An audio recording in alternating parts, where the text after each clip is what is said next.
Hello guys. तो चलो जानते हैं कीमोऑस्मोटिक hypothesis in just few minutes. तो सबसे पहले हमें ये जानना है कि इसका मेन मोटिव क्या है कि कीमोऑस्मोटिक हाइपोथेसिस हो क्यों रहा है।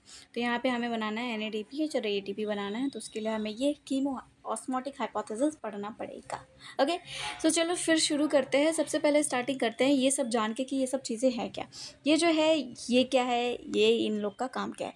ये है PQ, that is plastocyanin and cytochrome B6F। तो ये है इलेक्ट्रॉन कैरियर, ये इलेक्ट्रॉन को एक जगह से दूसरी जगह पे पहुंचाएंगे। ठीक है, तो ये है PS2 हमारा, और ये PS1 जो कि कहाँ पर है, थाइलाकॉइड के मेम्ब्रेन पर। कहाँ पर है, थाइलाकॉइड के मेम्ब्रेन पर। और ये है हमारा स्ट्रोमा, ये है हमारा ल्यूमेन, जो कि थाइलाकॉइड के अंदर वाला जो पार्ट है उसको हम ल्यूमेन बोलते हैं। यहाँ पे है ल्यूमेन, ये होता है बहुत एसिडिक। ठीक है, ये क्या है, बहुत एसिडिक होता है। और क्यों एसिडिक होता है वो अभी हम जानेंगे। और ये होता है स्ट्रोमा, ये इतना एसिडिक नहीं होता है, और क्यों नहीं होता है वो भी जानेंगे। ठीक है, तो चलो फिर शुरू करते हैं। सबसे पहले स्टार्टिंग करते हैं यहाँ से स्टार्ट होता है हमारा कीमोऑस्मोटिक हाइपोथेसिस। तो ये जो हाइपोथेसिस है इसके अकॉर्डिंग लाइट यहाँ पर जब गिर रही है, सनलाइट आई, रेज गिरी इसके ऊपर जब रेज गिर रही हैं तो यहाँ पे है इलेक्ट्रॉन क्या हो जाएगा, एक्साइट। इलेक्ट्रॉन क्या हो गया, एक्साइट। अब इलेक्ट्रॉन एक्साइट हुआ तो ये किसके पास चला गया, प्लास्टोक्विनोन के पास, दैट इज PQ। तुम लोग जो भी आपके पास NCERT है ना उसको खोल के ओपन करके देख लो, क्योंकि यहाँ पे आई नो बहुत छोटा छोटा दिख रहा है, तो उसको अच्छे से समझने के लिए NCERT साइड में रखो और साथ साथ में समझते जाओ क्या बोल रही हूँ मैं। ओके, यहाँ पे आ गया हमारा PQ है प्लास्टोक्विनोन। अब प्लास्टोक्विनोन के पास एक इलेक्ट्रॉन है। अब ये क्या करेगा, बाहर से स्ट्रोमा से ले लेगा H+, और H+ लेके ये क्या बना रहा है, PQH2। अब PQH2 बना रहा है। अब इसको क्या करना है भाई, इसको देना इलेक्ट्रॉन इसको।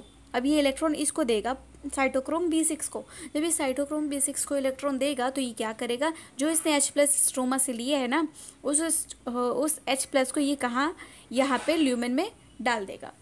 और ल्यूमेन में जब इसने ये डाल दिया प्रोटॉन अपना, तो ये क्या करेगा, यहाँ पे इलेक्ट्रॉन डाल देगा। मैं H+ को ही प्रोटॉन बोल रही हूँ, कई बच्चे कंफ्यूज ना हो जाए कि प्रोटॉन कभी बोल रही कभी H+, नहीं, सेम है। ओके, तो इसने क्या किया, PQH2 जब यहाँ अपना इलेक्ट्रॉन इसको देगा तो ये क्या करेगा, यहाँ पे अपना H+, अपना जो प्रोटॉन है उसको ल्यूमेन में एक्यूमुलेट कर देगा। ठीक है, तो this is the first reason क्यों हमारा ल्यूमेन क्यों इतना एसिडिक है। क्यों भाई, क्योंकि यहाँ पे इसने अपना ये सब बार बार ये हो रहा है, तो ऑब्वियस ये बार बार अपना प्रोटॉन यहाँ पे डालता जाएगा, जिसकी वजह से यहाँ पे H+ का एक्यूमुलेशन होता जाएगा। ओके, अब यहाँ पे हमारा इलेक्ट्रॉन पहुँच गया। अब ये जो साइटोक्रोम B6F है ये क्या कर देगा, ये इस इलेक्ट्रॉन को PC को दे देगा, दैट इज प्लास्टोसाइनिन। अब प्लास्टोसाइनिन क्या करेगा, इसको देगा PS1 को। ठीक है, PS1 के पास इलेक्ट्रॉन आ गया। अब PS1 पे जब दोबारा लाइट पड़ेगी, कितने नैनोमीटर की लाइट चाहिए इसको, 700 नैनोमीटर की लाइट चाहिए। अब 700 नैनोमीटर की जब लाइट इस पर पड़ी तो यहाँ पे जो इलेक्ट्रॉन है फिर से एक्साइट हो गया, और एक्साइट होकर चला जाएगा फेरिडॉक्सिन के पास। ठीक, अब ये फेरिडॉक्सिन के पास चला गया। अब फेरिडॉक्सिन क्या करेगा, अब उसके पास तो इसका कोई काम ही नहीं है इलेक्ट्रॉन का, वो करे क्या, तो ये क्या कर देगा, स्ट्रोमा में है हमारा NADP+, हमारा स्ट्रोमा में NADP+ है, तो वो क्या कर देगा, वो इलेक्ट्रॉन उसको दे देगा। FD जो है वो इलेक्ट्रॉन NADP+ को दे देगा, और NADP+ H+ मतलब प्रोटॉन और इलेक्ट्रॉन को मिला के बना देगा NADPH। तो हमारा सिंथेसिस ऑफ NADPH कहाँ हो रहा है, स्ट्रोमा में हो रहा है। और जो NADP+ है और NADP रिडक्टेज है वो कहाँ पे प्रेजेंट है, स्ट्रोमा में। मैं स्ट्रोमा लैमेले की बात नहीं कर रही हूँ, स्ट्रोमा लैमेले नहीं, स्ट्रोमा की बात कर रही हूँ।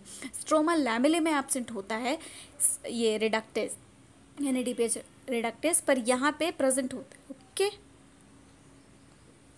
ठीक है, तो फिर इसने बना दिया NADPH बना दिया।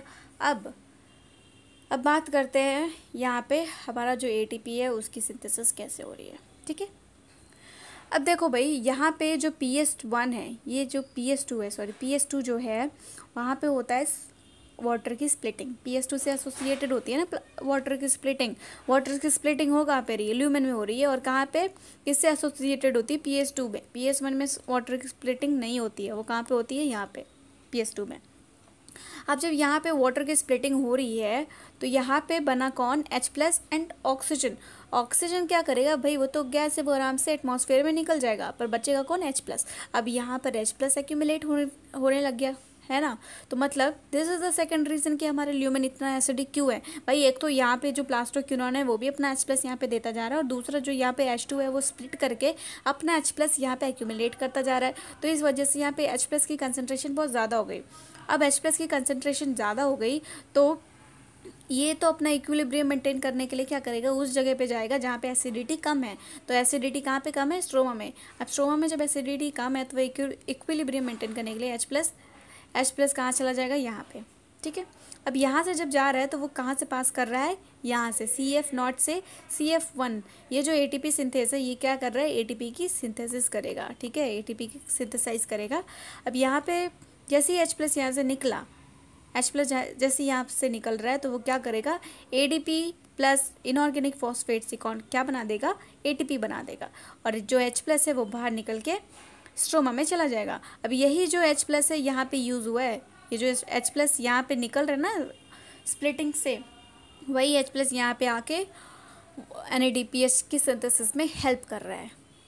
तो इतना ही है हमारा कीमोऑस्मोटिक हाइपोथेसिस। तो इतना ही चीज़ें हमें क्या क्या मेन चीज़ याद रखने की, ये जो NADPH है वो सिंथेसाइज कहाँ पे हो रहा है, जो वाटर की स्प्लिटिंग है वो हो कहाँ पे रही है, ल्यूमेन हमारा जो है वो इतना एसिडिक क्यों है, और ATP की सिंथेसिस कौन कर रहा है, यहाँ F0 कहाँ पे है, F1 कहाँ पे है, वो चीज़ें हमसे जनरली पूछ लिया जाता है। तो F0 क्या है, वो तो एम्बेडेड है ना, किस में एम्बेडेड है, ये जो लेयर है अपनी, ये जो थाइलाकॉइड का जो लेयर है उसके अंदर ये एम्बेडेड है, और बाहर में है हमारा ATP सिंथेस।